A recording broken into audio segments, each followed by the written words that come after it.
हमारी कट्टर कंपनी स्वागत अभिनंदन करती है। धन्यवाद।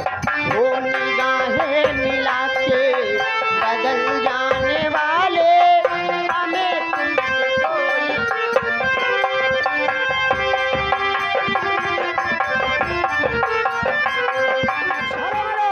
हमारे हेमंत प्रधान जी का कहना है नथुनिया पर गोली मारे।